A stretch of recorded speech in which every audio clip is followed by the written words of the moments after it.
দুনিয়ার জান্নাতে ঢুকলে তাও বাহির হওয়া যায়।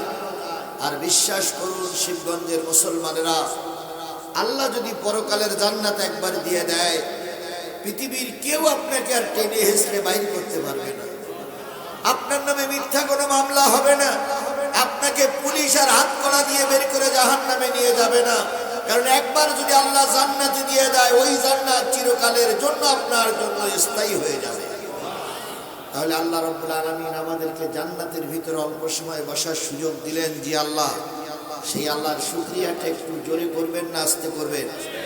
কেন জোরে করবেন? দেখেন চলার পথে কত মানুষ চলতেছে, বিশ্ব রোডের পাশে আমরা বসা, কত মানুষ যাচ্ছে এক একজন এক এক কাজে, কিন্তু আল্লাহ পাক ওর থেকে ফারেক হয়ে আমাদেরকে এই কোরআনের মাহফিলে বসতে সুযোগ করে দিয়েছেন। এই দেখেন না কত বাহন, একজন ভ্যানওয়ালা ভাই রাস্তায় যদি ভ্যান চালাতো তাহলে নিশ্চয়ই তার 20-50টা টাকা হতো।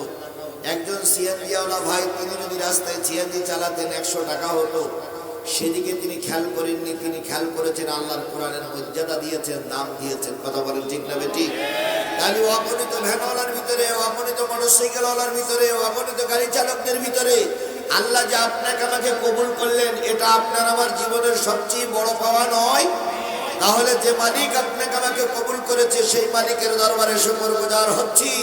কারোর জবান বন্ধ থাকবে না, সকলে মিলে বলছি আলহামদুলিল্লাহ। আরেকটু জোরে বলুন তো আলহামদুলিল্লাহ। সর্বকালের সর্বশ্রেষ্ঠ মহামানব, যিনি সারাটা জীবন কেঁদেছিলেন উম্মতের জন্য। কাদের জন্য?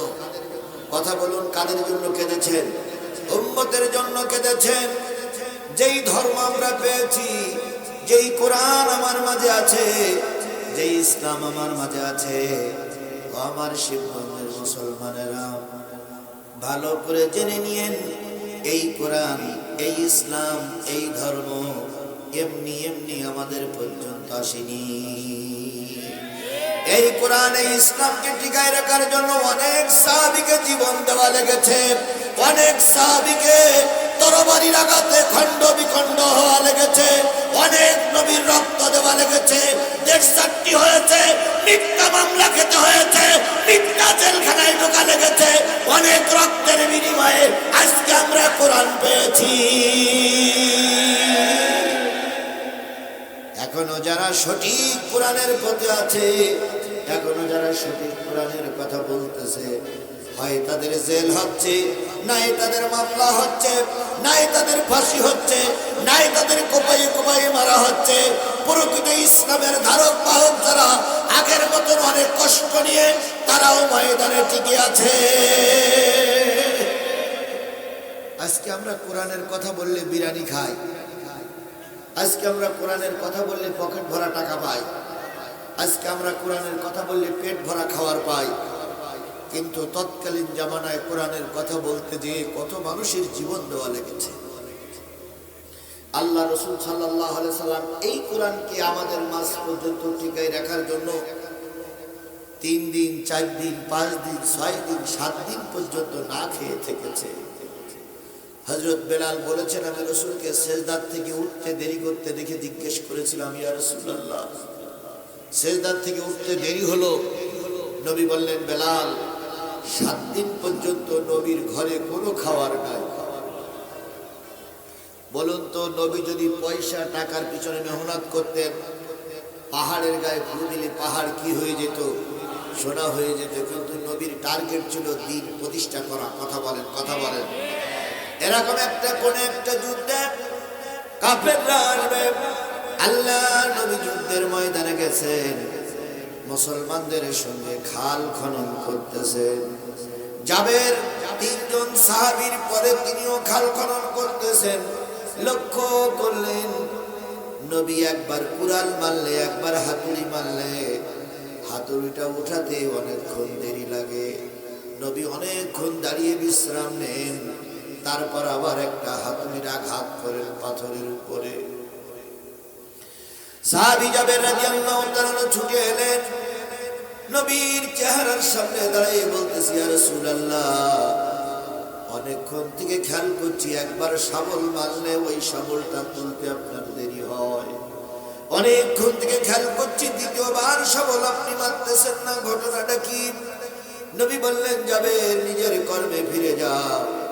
তোমার নবী 7 দিন পর্যন্ত কিছুই খায় না। কয়দিন? এখানে একজন মুসলমান দাঁড়িয়ে বলুন তো, আমি 3 দিন খাইনি, আমি 1 দিন খাইনি। একটা মুসলমান বলেন তো। ইসলামটারে মামার বাড়ির আবদারের মতন মনে করেছি, যে যেভাবে পারে সে সেইভাবে ব্যবহার করছে। কিন্তু একবার হিসেব করে দেখুন, এই ইসলাম এমনি এমনি আপনার আমার পর্যন্ত আসেনি।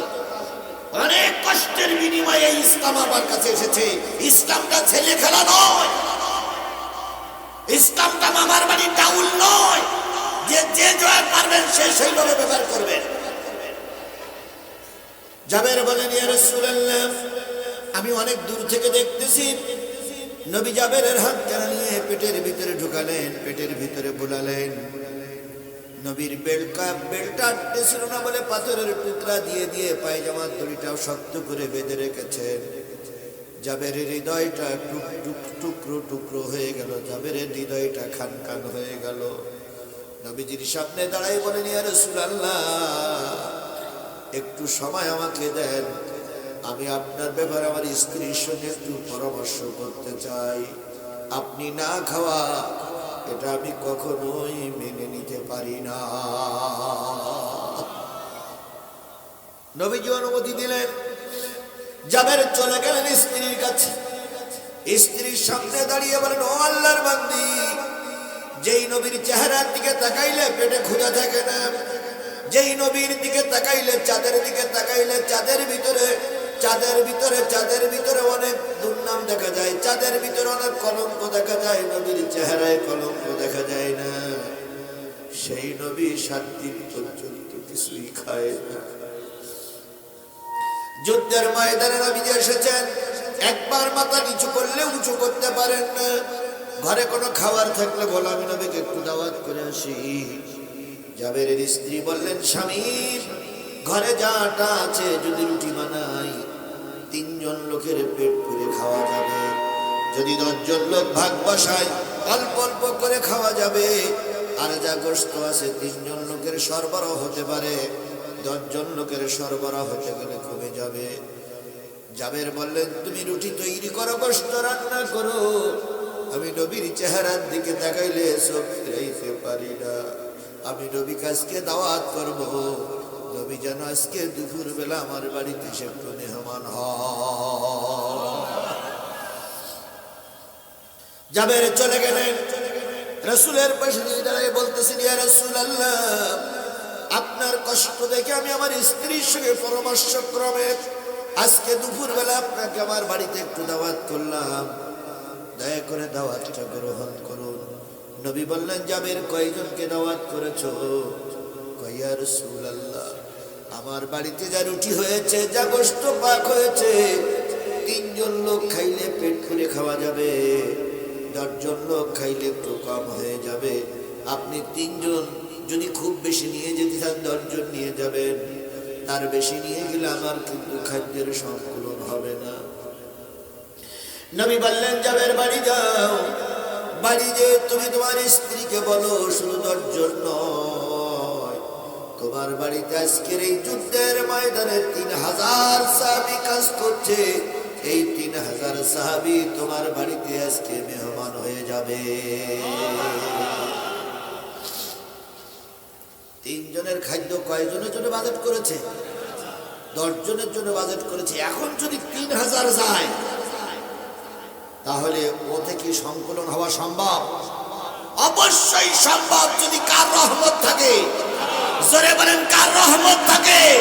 আল্লাহর যদি রহমত থাকে, হাজার হাজার লোকের প্রয়োজন হয় না, অল্প কিছু সংখ্যক লোক দিয়ে দেশের স্বাধীনতা আসে, যদি আল্লাহর রহমত হয়। বিএনপি জামাত কম চেষ্টা করে নিয়ে দেশের পরিবর্তন আনার জন্য, কথা বলেন ঠিক না ঠিক? যতবার ময়দানে নেমেছে, ততবার গুলি খেয়েছে, ততবার মামলা খেয়েছে, ততবার লাশ হয়ে ফিরে আসতে হয়েছে। বিএনপি জামাত যখন দেখলো আমাদের চেষ্টায় আর সম্ভব না, এই ব্যক্তির বাচ্চা বেঁচে থাকা অবস্থায় আমরা আর আন্দোলন করে কিছুই করতে পারবো না, তখন বিএনপি জামাতের লোকেরা কিছু ঢিলা দিল যে আর কত মামলা খাওয়া যায়, আর কত মাইল খাওয়া যায়, আর কত লাশ ফেলানো যায়। আল্লাহ বললেন তোদের চেষ্টা শেষ, আমার রহমত শুরু। আরেকটু জোরে বলেন আল্লাহু আকবার। তোমাদের চেষ্টা শেষ, কার রহমত শুরু হয়েছে না হয়নি? যে ছাত্রদের দ্বারা দেশের এই স্বাধীনতা আসলো, দ্বিতীয় স্বাধীনতা, বলুন তো এই ছাত্রদেরকে আমরা কি কেউ চিনতাম? জোরে বলেন চিনতাম? 5 তারিখের আগে এদের নাম গন্ধ পর্যন্ত আমাদের কাছে ছিল না। হঠাৎ করে এরা ময়দানে নামলো। কি বলেন ময়দানে নামেনি? এরা যত গুলি খেয়েছে তত এদের আন্দোলনের বেগ বেড়েছে। যত লাশ পড়েছে, লাশ পিছনে ভ্যানে তুলে দিয়ে সামনে অগ্রসর হয়েছে। এরা বুঝেছে যদি বাংলাদেশের সব ছাত্র মারা যায় তবুও শেখ হাসিনার গদির থেকে না নামানো পর্যন্ত আমরা আমাদের মায়ের কোলে ফিরে যাব না। কথা ঠিক না বেঠিক? এই জন্য ময়দানে নামলে রহমত করে কে? আল্লাহ নিজেই বলেছেন তুমি জালেম সরকারের সামনে নেমেছো, তোমার ডাইনে বামে পিছনে কেউ নেই, কারণ দরকার নেই, আমি তোমার সাথে আছি। আর আল্লাহ যদি সাথে থাকে দুনিয়ার কোন সাহিত্য ছাড়াই বিজয় অর্জন করা যায়। আর আল্লাহ যদি সাথে না থাকে গোটা বাংলাদেশের র্যাব, পুলিশ, বিজিবি, আর্মি দিয়েও ক্ষমতায় টিকে থাকা যায় না, কুকুরের মতন পালিয়ে যাওয়া যাবে। এত করে বলতে না, এত করে বাকবাকুম করতেন আর বলতেন আমরা পালানো জাত নয়, আমরা পালাবো না। অথচ ওনারাই সবার আগে পালাই গেলে, ছাত্ররা এক ধাক্কা দিলে এক ধাক্কা দিয়ে পালাই চলে গেছেন। কথা বলে ঠিক না বেঠিক? সুতরাং সকল ক্ষেত্রে রহমতের দরকার কার? কয়জনের খাবার? 10 জন খেতে পারবে, কিন্তু আল্লাহ নবী বললেন কয়জন যাব? আচ্ছা বলেন, আপনার বাড়ি যদি এইরকম লোক আসে, হুজুর দাওয়াত করেছে, জিজ্ঞেস করেছে হুজুর কয়জন আসবেন? তা হুজুর বলেছে আমার সঙ্গে 5 জন আছে। তা কর্তৃপক্ষ 5 জনের একটা খাওয়ার ব্যবস্থা করে মনে করছে হুজুরের সঙ্গে আর 2-1 জন থাকতে পারে, তাই না 10 জন হোক। আচ্ছা হুজুরের সঙ্গে যদি 200 লোক আসে, তাহলে বাড়িওয়ালা পালাতে বাধ্য হবে না যে হুজুর মসজিদে বসে থাক, আমি চলে গেলাম, আমি আর এখন দেখা করবো না, কারণ 200 লোকের খাওয়ার ব্যবস্থা আমি কি করে করবো? কি কথা বোঝেন না? আমার কথা বোঝেন না? আরে বাবা 5 জনের জায়গায় 10 জন হলেই হয়, 200 লোক হলেই তো হয় না। জাবের রাদিয়াল্লাহু তাআলা থমকে দাঁড়িয়ে গেলেন, ইয়া রাসূলুল্লাহ 3 জনের খাবার 10 জন পর্যন্ত খাওয়া যায়, কিন্তু 3000। নবী বললেন জাবের রে, আমি 7 দিন না খাওয়া, আবু বকর 5 দিন না খাওয়া, আমি 7 দিন না খাওয়া, ওমর 3 দিন না খাওয়া, আমি আলীর দিক তাকাই দেখতেছি আলীও 5 দিন না খাওয়া। কাকে রেখে আমি দাওয়াত খেতে যাব? তুমি বাড়ি যাও, রুটির পাত্রটা ঢেকে রাখো আর গোশের পাত্রটা চুলার পরে রাখবে। আমি নবী যতক্ষণ পর্যন্ত না যাব ততক্ষণ গোশের পাত্র না হবে না, আর রুটির পাত্রটা ঢেকে রাখবে। আল্লাহর পরে তাওয়াক্কুল করো, আল্লাহ যদি বরকত দেয় 3 জনের খাবার আল্লাহ পাক 3000 লোকের মাধ্যমে বন্টন করে দেবে। এর নাম নবী। আল্লাহর নবী আসলেন, 2 খানা করে রুটি, 2 টুকরা করে গোশত বিতরণ করতে শুরু করলেন। 3000 লোকের মাঝে বন্টন হয়ে গেল। এখনো দেখা যাচ্ছে রুটির পাত্রে রুটি আছে, গোশের পাত্র গোশ আছে। নবীজি বললেন এবার খাওয়া শুরু করো। সবাই খাইলেন। খাওয়ার পর নবীজি বললেন, ও জাবের টেনশন করো না, আল্লাহ যদি বরকত দেয় অল্প জিনিস অনেক মানুষের ভিতরে বিতরণ হয়ে যায়। সেই নবীর হাতের ছোঁয়ায় 3 জন লোকের খাদ্য কয় হাজার লোক খেয়েছিলেন। সেই নবী আপনার আমার নবী। কথা বলেন ঠিক না বেঠিক? সেই নবীর নাম শোনার পরে দুরূদ শরীফ পড়া দরকার আছে না নাই?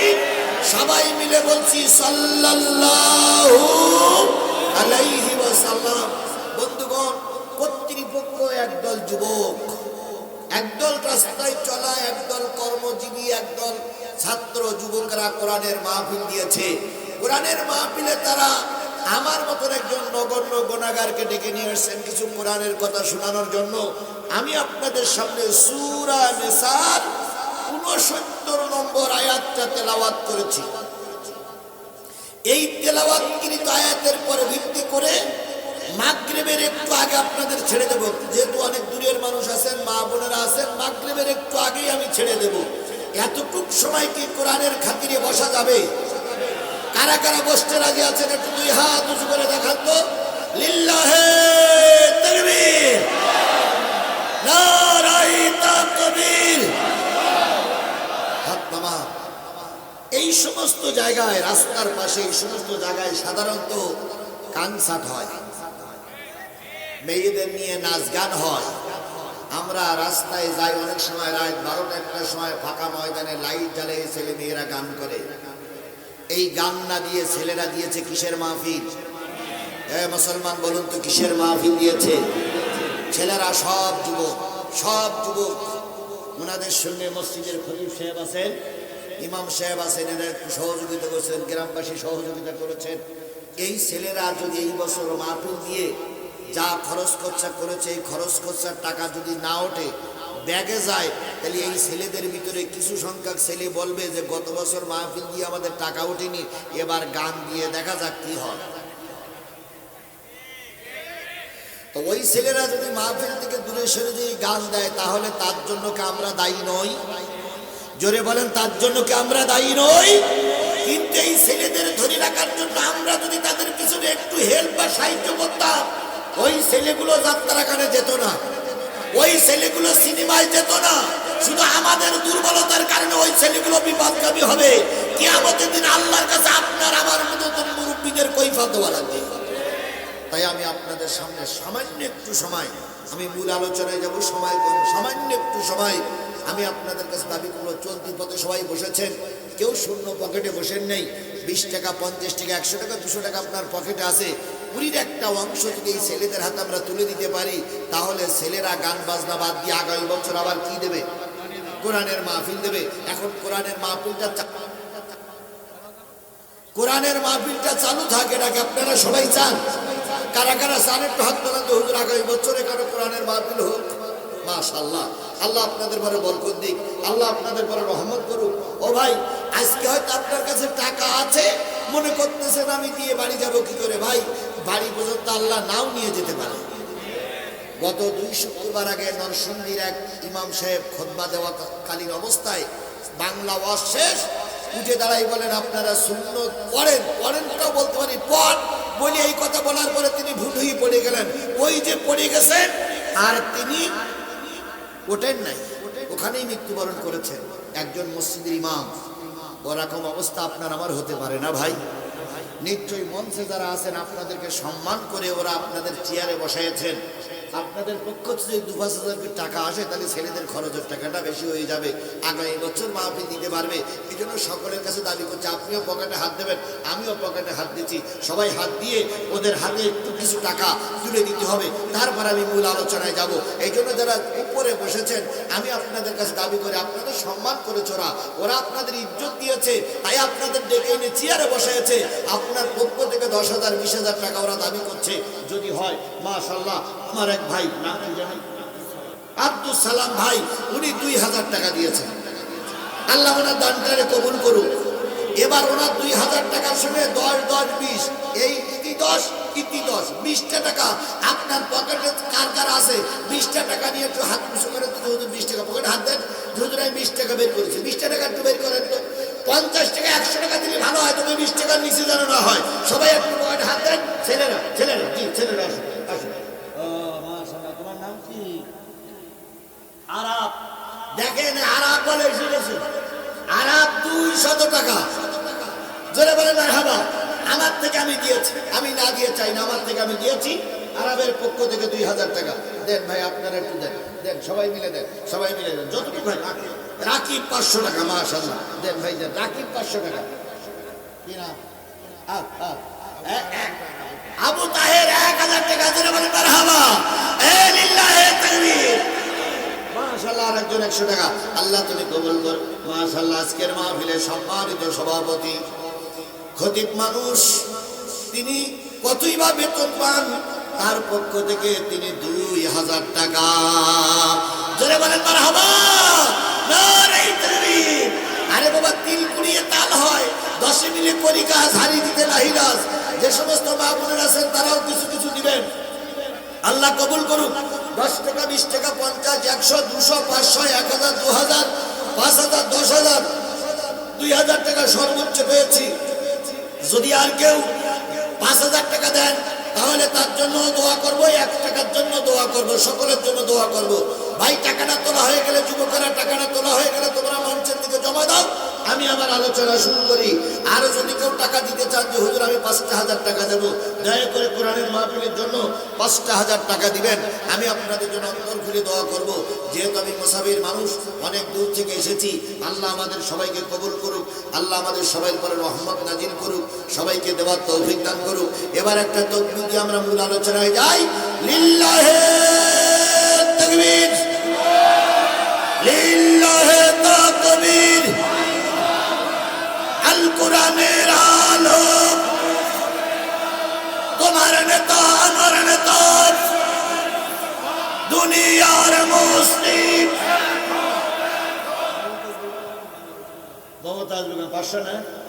মমতাজ বেগম দেখেন, মায়ের কাছ থেকে মমতাজ বেগম মা বাবার জন্য দোয়া চেয়ে 500 টাকা দিয়েছেন, আল্লাহ কবুল করুক। বন্ধুগণ, কোন সূরা? সূরা নিসার কত নম্বর আয়াত? 69 নম্বর আয়াত। 6, 10, 69 আল্লাহ বলতেছেন, যারা আল্লাহর আনুগত্য করবে, রাসূলের নেতৃত্ব মেনে চলবে, তারা 4 শ্রেণীর মানুষ হয়ে 4টে ভাগে ভাগ হয়ে তারা আল্লাহর জান্নাতে যাবে। দেখুন তো মুরব্বী সাহেব 1000 টাকা। মহিলা মেম্বারের স্বামী, ওয়ালাইকুম আসসালাম, মহিলা মেম্বারের স্বামী, মহিলা মেম্বারের পক্ষ থেকে 1000 টাকা, 4000 টাকা। দেখেন, 5000 টাকা চাইছিলাম, প্রায় হয়ে গেছে 4000 টাকা, তাও আবার অজ্ঞাত, বেওয়ারিশ, নাম বলা যাবে না। আল্লাহর যে দেখ, আল্লাহ তার দানটার কবুল করুন। দেখেন, এইগুলো হলো প্রকৃত দাতা। 4000 টাকা দিলে অনেক মারহাবা পাবে, তাও দেয়নি। উনি বললেন গোপনে গোপনে দেই, আল্লাহর ওনার দানটা কবুল করে ওনার মনোবাঞ্ছাগুলো পূর্ণ করে দিই। আল্লাহ রাব্বুল আলামিন বলতেছেন, যারা আল্লাহর আনুগত্য করে, রাসূলের নেতৃত্ব মেনে নেয়, তারা 4 শ্রেণীর মানুষ হয়। আর এই 4 শ্রেণীর মানুষ যায় আল্লাহর জান্নাতে। 1, 2, 3, 4, 5, 6 অনেকগুলো লোক জাহান্নামে যেতে চান। কারা কারা একটু হাত তোলেন? দোজখে যেতে চান কারা কারা হাত তোলেন? কেউ নাই। আচ্ছা, এর ভিতরে সুদখোর নাই? আছে? কথা বলেন, ভেবেছেন সুদখোর আছে? আচ্ছা, একটু হাত তোলেন তো, আমরা একটু দেখি যে কারা কারা সুদ খায় এই এলাকায়।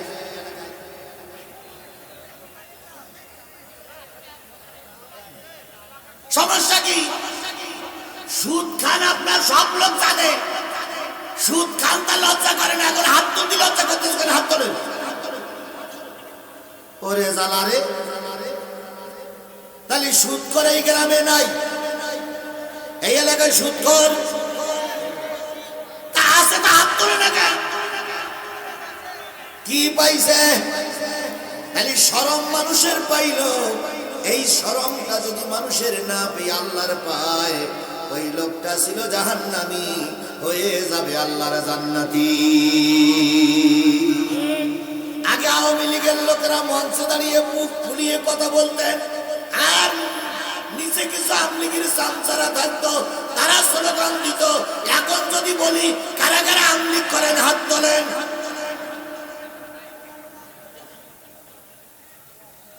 ও ভাই, হাত তুলবে? আচ্ছা, আওয়ামী লীগ যারা করতো আমরা তাদের চিনি না?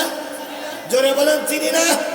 ওই জাতীয় লোক এই মাহফিলে নাই, স্টেজে 2-1 খুঁজলি পাওয়া যাবে না। তাহলে আমরা ভালোই জানি এরা সরকারের দলের লোক, তারপরে এরা হাত তোলে না। আমরা জানি, ভালোই জানি এরা সুদ খোর, তারপরে ওরা কি করলো না? হাত তুলল সাবেক আমলাদের, সাবেক আওয়ামী লীগের নেতা কর্মীদের কাছে আমাদের অনুরোধ, যা হয়ে গেছে গেছে, আজকের থেকে তওবা করে আল্লাহর পথে ফিরে এসো, নতুবা একদিন তোমার কবরে যাওয়া লাগবে, হিসাব তোমাকে আল্লাহর কাছে দেওয়া লাগবে। পিতা মাতার সঙ্গে নাফরমানি করে পিতা মাতারে মেরে বাড়ির থেকে বের করে দিয়েছি, এরকম লোক আছে না নাই? তারাও হাত তোলেন। ও আল্লাহ, তারাও হাত তোলে না। তাহলে বোঝা গেল এই এলাকায় সব নবীর অনুসারীরাই বসবাস করে। এখানে আমার মতন বক্তার ওয়াজের দরকার নেই, এরা তো সব জান্নাতি। এখন এই জান্নাতি লোকদের জন্য আমার শেষ দোয়া রইল, যতদিন বেঁচে আছি ইসলামের দুশমনদের সাথে থাকবো, যতদিন বেঁচে আছি সুদের কারবারের সঙ্গে জড়িত হব, যতদিন বেঁচে আছি আল্লাহ রাসূলের নাফরমানির আওতায় পড়ে এরকম কোন কার্যকলাপ আমি করব। আল্লাহ বলতেছে চারি শ্রেণীর মানুষের সঙ্গে তোমার জান্নাত হবে। তার ভিতরে প্রথম যারা জান্নাতে যাবে তারা হলো মিনান নবিয়্যিন, তারা হলো নবী। নবীরা যাবে কোথায়? এই মুসলমান কথা বলেন, নবীরা যাবে কোথায়? এর ভিতরে কোনো সন্দেহ আছে? আরো জোরে বলেন, কোনো সন্দেহ আছে? কোনো সন্দেহ নাই, সব নবীরা যাবে কোথায়? জান্নাতে। এবার নবীদের সঙ্গে কি আপনারা জান্নাতে যেতে চান? নবীদের সঙ্গে কি আপনারা জান্নাতে যেতে চান? সব নবীদের দুইটা গুণ ছিল। সব নবীর আদম আলাইহিস সালাম থেকে মুহাম্মদ রাসূলুল্লাহ সাল্লাল্লাহু আলাইহি সাল্লাম পর্যন্ত 1,00,000 ইমামতন্তরে 2,24,000 পয়গম্বর, সকল নবীদের দুইটা গুণ ছিল। এক নম্বর গুণ হচ্ছে কোন নবী বেনামাজি ছিল না। কোন নবী কি ছিল না? তাহলে আপনারা নিয়ত করেছেন নবীদের সঙ্গে জান্নাতে যাবেন। যদি নবীদের সঙ্গে জান্নাতে যেতে চান, আজকে রিকশাওয়ালা, ভ্যানওয়ালা, মোটরসাইকেলওয়ালা, গাড়িওয়ালা যত লোক মাহফিলের মাঝপথে দাঁড়িয়ে আছেন, সকলের পায়ে ধরে অনুরোধ করছি, যতদিন বেঁচে আছি ইচ্ছা করে এক ওয়াক্ত নামাজ কাজা করব না। তাহলে যদি এক ওয়াক্ত নামাজ আমরা কাজা না করি, আল্লাহ আমাদের কিসের সঙ্গে জান্নাতে দেবে? নবীর সঙ্গে জান্নাতে দেবে। দুই নম্বর যে কাজটার প্রয়োজন সেটা হচ্ছে কোন নবী দাড়িতে খুল লাগান নাই। সকল নবী ছিল দাড়িওয়ালা, সকল নবী ছিল কি? দাড়িওয়ালা। আমাদের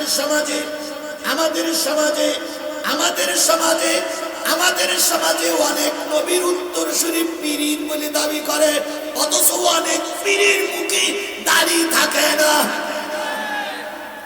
অনেক পীর নামাজ পড়ে না। কি কায়দায় কয় নামাজ? কোন জায়গায় সেজদা দিবি? গোটা পৃথিবীতে শয়তান সেজদা করেছে, তুই আবার সেজদা দিবি কোন জায়গায়? আবার কিছু কিছু পীর আছে কয় সেজদার মতন সেজদা একটা হলেই যথেষ্ট। পানির ভিতর আগুন জ্বলে, ঝড় বাতাসে নেবে না। খাজা বাবার মুরিদি হইলে নামাজ রোজা লাগে না। পানি গড়গড়াইয়া পড়তাছে, বাবা আমায় ডাকতাছে, আয় রে মানিক আমার বুকে আয়। বুকের ভিতর আছে প্রাণ, তার ভিতরে মেশিন গান, ভান্ডারি বাবা আমায় পাগল বানাইছে। এই জাতীয় ভণ্ড পীর আমাদের সমাজে আছে না নাই? আরো জোরে বলেন, আছে না নাই? আপনারা একটা পীর লাগবেন, তার নাম হচ্ছে শাহ বলকি রহমাতুল্লাহ আলাই। কথা বলেন ঠিক না ঠিক? আচ্ছা, শাহ বলকি বেনামাজি ছিল না নামাজি ছিল? জোরে বলেন, শাহ বলকি নামাজি ছিল না বেনামাজি ছিল? তুমি পীর হয়ে গাঞ্জা খেয়ে তারপরে কি চুলতে চাটনা খাইয়ে মঞ্চে ময়দানে বসে আছো, তুমি নামাজ পড়ো না, তুমি পীর নামের শয়তান। সুতরাং আমরা পীরের বিরোধী নই। পীর হতে হলে অবশ্যই নামাজি হওয়া লাগবে। পীরের মুরিদ হতে গেলে অবশ্যই নামাজি হওয়া লাগবে। আওয়ামী লীগের কর্মী হন, দুঃখ নাই, নামাজ পড়া লাগবে। বিএনপির কর্মী হন, দুঃখ নাই, নামাজ পড়া লাগবে। জামাতের কর্মী, নামাজ পড়ো না, তুমি জামাতের কর্মী হতে পারো না। কথা বলেন ঠিক না বেঠিক? সুতরাং আজকের থেকে প্রথম টার্গেট আমরা নামাজ আদায় করব। কি পড়বো? কয় ওয়াক্ত? আপনি আজকের থেকে তওবা করে 5 ওয়াক্ত নামাজ পড়বেন। নামাজ চলাকালীন অবস্থায় যদি আপনার মৃত্যু হয়, আমি আজিজুল ইসলাম বলে দিতে পারি আপনি আল্লাহর জান্নাতি। শাহবলকিরা এসেছিল ইসলাম প্রচার করার জন্য। কথা বলেন ঠিক না বেঠিক? শাহজালাল এসেছিলেন কি প্রচার করার জন্য? শাহজালালের দরবারে কারা কারা গেছেন একটু হাত তোলেন তো। অনেক লোক শাহজালালের দরবারে গেছেন। শাহবলকিরা বলো, শাহজালাল কোথায় বাড়ি? সিলেটে গেছেন না? সিলেট আপনারা? শাহজালাল রহমাতুল্লাহ আলাইহি এসেছিলেন, ওনার বাড়ি ছিল ইয়েমেনে। কোথায়? আরো জোরে বলেন, ওনার বাড়ি ছিল কোথায়? ওনার ভেগ্নে শাহপরানকে নিয়ে উনি ইসলাম প্রচারের জন্য নবীর কাছ থেকে আদিষ্ট হয়ে তিনি এসেছিলেন বাংলাদেশে, সিলেটে।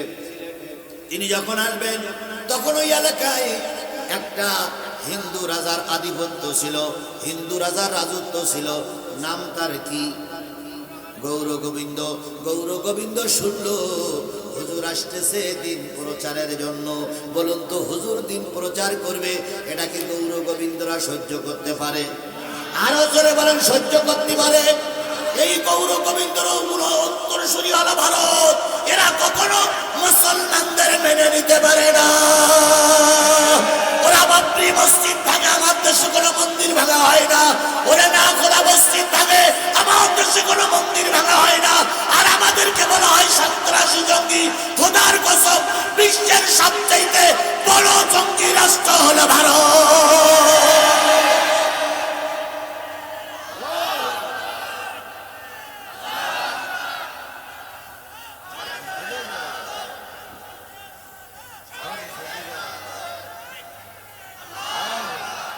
ভারত, তুমি আমাদের সবক দাও। কি কায়দায় কয় চট্টগ্রাম দখল করবো, ঠ্যাঙ্গের কিনে ছাড়াই ভাঙবে। এসে দেখ, শেখ হাসিনা থাকলে বললে আমাদের কিছুটা বিশ্বাস হতো। এখন শেখ হাসিনা পালাইছে, তার কর্মীরাও পালাইছে। কথা বলে ঠিক না বেঠিক? এখন বাংলাদেশ দখল করবার আমরা আগুন ছুটবো। শেষ শনিবার 6 মাস আগে পার হয়ে গেছে। নতুন কাউকে বাংলাদেশকে নিয়ে খেলা করতে দেওয়া হবে না, হবে না, হবে না। যদি বলেন হুজুর আপনারা কি পারবেন? অবশ্যই পারবো, কারণ আমাদের সঙ্গে কে আছে? জোরে বলেন, আমাদের সঙ্গে কে আছে? এই যে একজন ভ্যানওয়ালা ওয়াজ শুনতেছে, এই ভ্যানওয়ালা ওয়াজ শুনে মাগরিবের নামাজ পড়ে রাস্তা দিয়ে যদি হাঁটে, রাস্তা দিয়ে যদি চলে, গাড়িতে অ্যাক্সিডেন্ট করে যদি মারা যায়, আল্লাহ ওদের হায়াত নারাজ করুক, গাড়িতে অ্যাক্সিডেন্ট করে যদি মারা যায়, আমার ওই ভ্যানওয়ালা যাবে কোথায়? জান্নাতে। আমার দেশের একজন সোলজার সীমানা পাড়ি দিচ্ছে, সীমানা রক্ষা করার জন্য পাহারা দিচ্ছে। যদিও ভারতের সোলজারের গুলিতে মারা যায়, আমার দেশের সেনা যাবে আল্লাহর জান্নাতে। আর যদি ভারতের কোন সেনা মারা যায়, ওরা যাবে জাহান্নামে, কারণ ওরা বেঈমানের বাচ্চা বেঈমান, ওরা বেঈমানের বাচ্চা বেঈমান, ওরা বেঈমানের বাচ্চা বেঈমান। ওরা সারা জীবন আমার দেশটার থেকে চুষে চুষে খেয়েছে। কথা বলেন ঠিক না বেঠিক? ওরা সবকিছু শুধু আমাদের থেকে নিয়ে গেছে, কিছুই আমাদের দিয়ে যায়নি। ওরা শুধু নিতেই জানে, দিতেই জানে না। যে বন্ধু শুধু ন্যায় দেয় না, সে বন্ধু হতে পারে না, সে বন্ধু নামের কলঙ্ক। এরা বাংলাদেশের বন্ধু না, এরা ছিল শেখ হাসিনার বন্ধু। কি ভারত কি বাংলাদেশের বন্ধু? না, ভারত ছিল শেখ হাসিনার বন্ধু। শেখ হাসিনা ক্ষমতাতে চলে গেছে, বিশ্বের কোন দেশ তারে চাল দেয় নাই, ওনারা চাল দিয়েছে। তাই অনেকেই বলতেছে ভাবি গেছে ভাই গেছে, অনেকেই বলতেছে ম্যাডাম গেছে দুলাভাইয়ের বাড়ি। কথা বলেন, কথা বলেন, কথা বলেন, কথা ঠিক না ঠিক? সুতরাং আমাদের ভাই থাকে, এক পাশে আছে পাকিস্তান, আর এক পাশে আছে আফগানিস্তান, আর এক পাশে আমরা বাংলাদেশ। তোমার দেশের ভিতরে আছে কাশ্মীর। সব জায়গার মুসলমানরা যদি একসঙ্গে তাকবীর দেয়, ভারত তুমি ওই ধুতির কাপড় কিনে দেওয়ার সময় পাবা না, তার আগে বঙ্গোপসাগরে তুমি পালিয়ে চলে যাবে।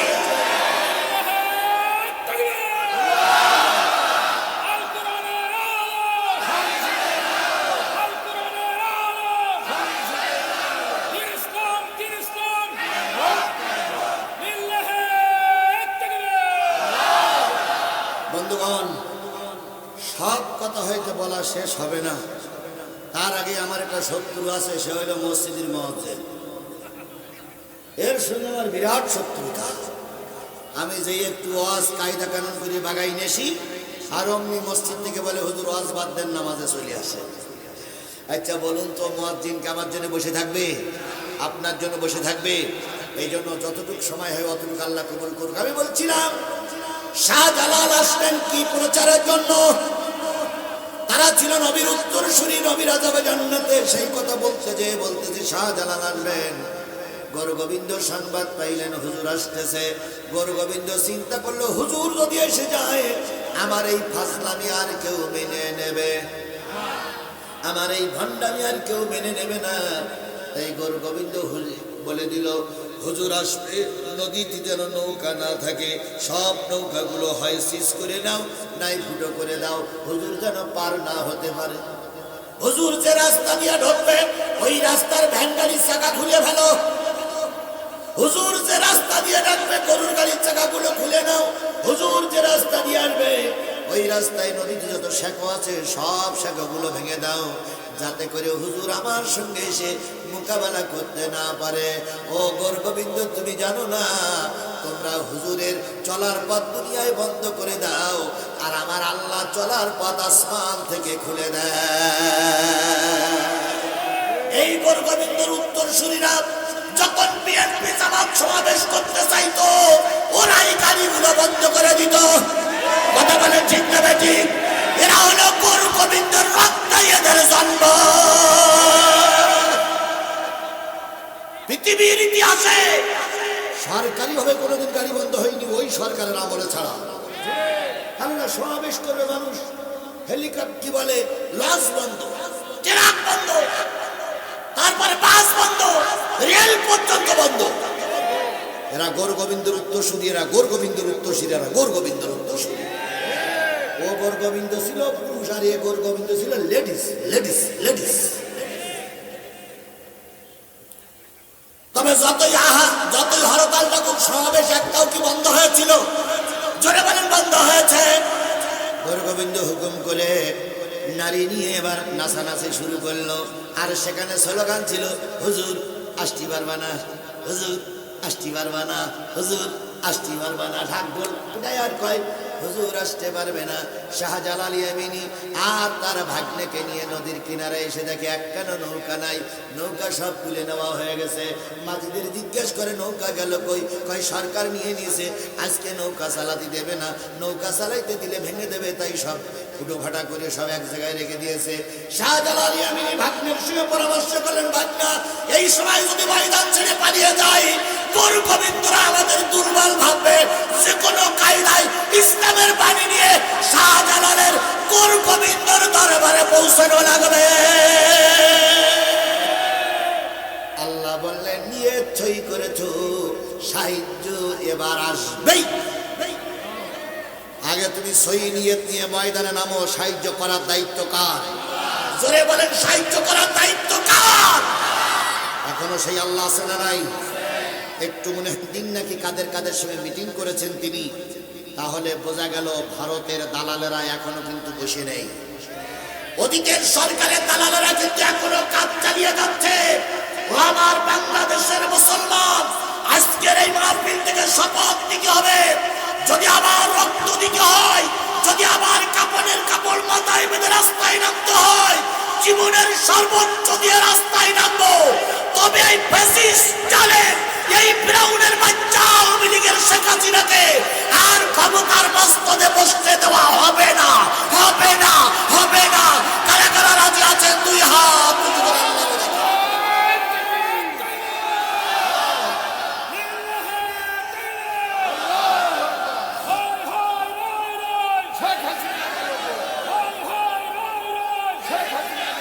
আমার ভাইরা, গৌরগোবিন্দর দরবারে নাচানাচি শুরু হয়েছে, হুজুর আসতে। দুইজন চিন্তা করলো কিভাবে পার হওয়া যায়, পরামর্শ করবে। বললো, মামা যায় নামাজটা নদীতে ফেলাইয়া দাও, যায় নামাজ নৌকার কাজ করবে। সুবহানাল্লাহ। শাহজালাল ইয়ামিনী আর ভাগ্না কি শাহপরান দুইজনে যাই নামাজের পরে চললেন। যাই নামাজ নদীতে নৌকা হয়ে গেল। কেউ বলেছেন সাঁতার দিয়ে পার হয়েছেন, কেউ বলেছেন একটা পাথরকে বললেন, পাথর রে, দিন প্রচারের জন্য সিলেটে যাচ্ছি, এখন যদি মাঝপথে গন্তব্যস্থল পৃথক হয়ে যায় তাহলে ওই দেশে ইসলাম প্রচার হবে না, পাথর তুই নৌকা হয়ে যা। পাথরে চড়ে পার হলেন, চাই নামাজে চড়ে পার হলেন, অথবা সাঁতার দিয়ে পার হলেন। সাথী সঙ্গীদেরকে নিয়ে এসে গুরু গোবিন্দর দরবারে এসে বাইরে থেকে একটা তাকবীর দিলেন, নারায়ে তাকবীর। ইতিহাসে পাওয়া যায় সেই সময় শাহজালালের পিছনে লোক ছিল মাত্র 15 জন। কয়জন? 15 জন। আর শাহজালাল কয় নম্বর? 16। আর ভাগ্নে এই 17 জনের ভিতরে ভাগ্নে কয় নারায়ে তাকবীর, মামা কয় আল্লাহু আকবার, পিছনের 15 জন কয় আল্লাহু আকবার। গুরু গোবিন্দ রাস্তার গাড়ি কি করেছে?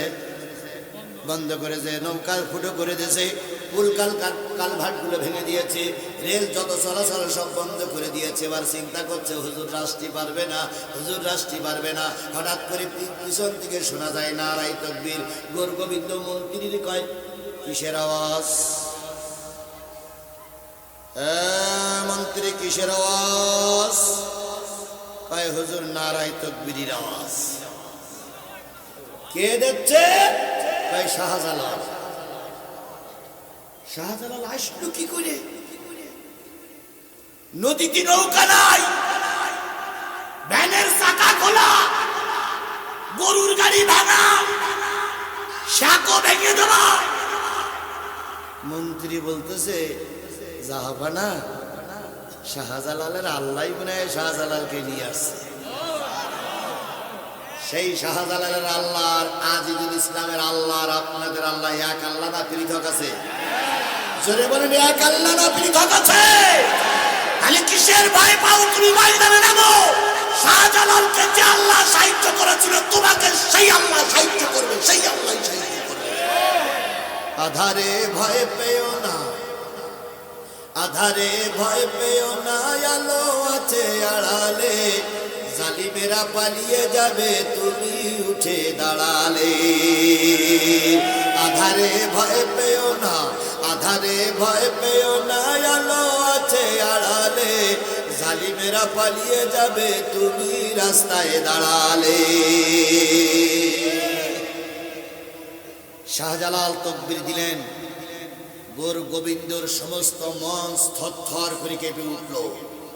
বিশ্বাস করো মুসলমান, তাকবীরের চাইতে উচ্চ আওয়াজ আর পৃথিবীতে কিচ্ছু নাই। তাকবীর ধ্বনি শুনলে বাতিলদের অন্তরাত্মা কি করে যায়? কেঁপে ওঠে। ওরা কখনো, এই ফেরাউনের বাচ্চারা কখনো নারায়ে তাকবীর স্লোগান মেনে নিতে পারত না। কথা বলে ঠিক না ঠিক? নারায়ে তাকবীর ধ্বনি দিলে ওদের প্রেতাত্মা কেঁপে উঠত, কারণ নারায়ে তাকবীর হচ্ছে ঈমানদারদের সবচেয়ে উচ্চ আওয়াজ। শাহজালাল তাকবীর ধ্বনি দিলেন। গুরু গোবিন্দ ভয়ে থরথরি করে কাঁপতে কাঁপতে পিছনের দরজা দিয়ে সিলেটের নদীতে ঝাঁপাই পড়ল। ওই যে ঝাঁপাই পড়ল আজও পর্যন্ত উঠিনি। আর কিয়ামতের আগে আরো উঠবে বলে মনে হয়? এই মুসলমান কথা বলেন, কিয়ামতের আগে আর উঠবে বলে মনে হয়? তাহলে আমরা সেই মুসলমান, নবীর উত্তরসূরি, নবীর পক্ষে থাকলে আল্লাহ আমাদের কি দেবেন? জান্নাত দেবেন। আমরা প্রথম নবীর দলে থাকব। নবীর দলে থাকতে গেলে আমাদের 5 ওয়াক্ত নামাজ পড়তে হবে আর সুন্নতের পাবন্দি করতে হবে। শুধু দাড়ি রাখাটাই যে সুন্নত তা নয়, আপনার ময়দানে কাজ করা সুন্নত, কোরআন হাদিসের পক্ষে থাকা সুন্নত, দ্বীন কায়েমের পক্ষে কাজ করা সুন্নত, ময়দানে বাতিলদের সঙ্গে সংগ্রাম করাটাও কি সুন্নত। এই জন্য আল্লাহ বলতেছেন, নবীজিন সিদ্দিকিন সবাই নবী হতে পারবে না, আমরা সত্যবাদী হব। সত্যবাদী মানে কোরআনের পক্ষেই থাকতে হবে, সৎ কথা বলতে হবে। রাজি পারবো না? আমরা পারবো না। আচ্ছা, সবাই সত্যবাদী হতে পারবেন না, আল্লাহ পাকে বললেন তাহলে শহীদ হও। বলুন তো সবাই কি শহীদ হতে পারবে? এইখানে যারা আমরা আছি কেউ না কেউ, কারণ না কারণ আত্মীয় বিগত 16 বছর শহীদ হয়েছে।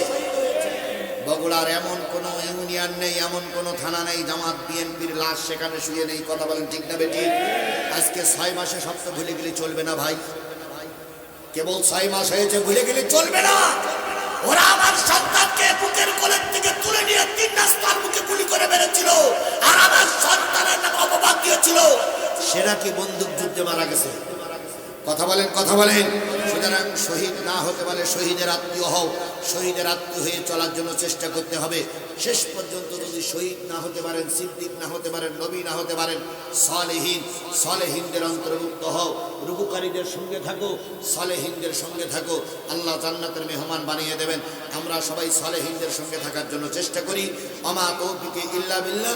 যেহেতু অনেক দূর থেকে মহিলারা আসছে, পুরুষরা আসছে, বাড়ি দিয়ে তারা মাগরিবের নামাজ পড়বে।